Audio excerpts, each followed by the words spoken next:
నమస్కారం. సుప్రభాత ఘంటారావానికి స్వాగతం. ముందుగా ప్రధానాంశాలు. ప్రజలతో మమేకం అవ్వండి, వారి సమస్యలు పరిష్కరించండి. మంత్రులు ఎమ్మెల్యేలకు సీఎం రేవంత్ రెడ్డి దిశానిర్దేశం.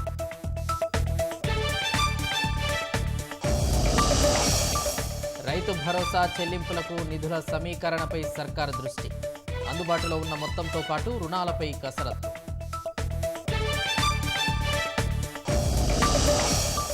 ఫార్ములా ఈ రేస్ వ్యవహారంలో ఈడీ విచారణ వేగవంతం. నేడు అధికారుల ముందు హాజరు కానున్న బిఎల్ఎన్ రెడ్డి.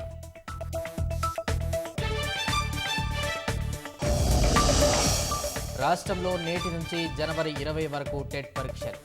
రోజుకు 2 సెషన్లలో ఆన్లైన్ విధానంలో నిర్వహణ.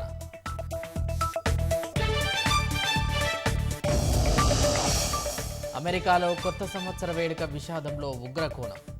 ట్రక్లో ఇస్లామిక్ స్టేట్ గ్రూప్ జెండా, పేలుడు పదార్థాలు స్వాధీనం.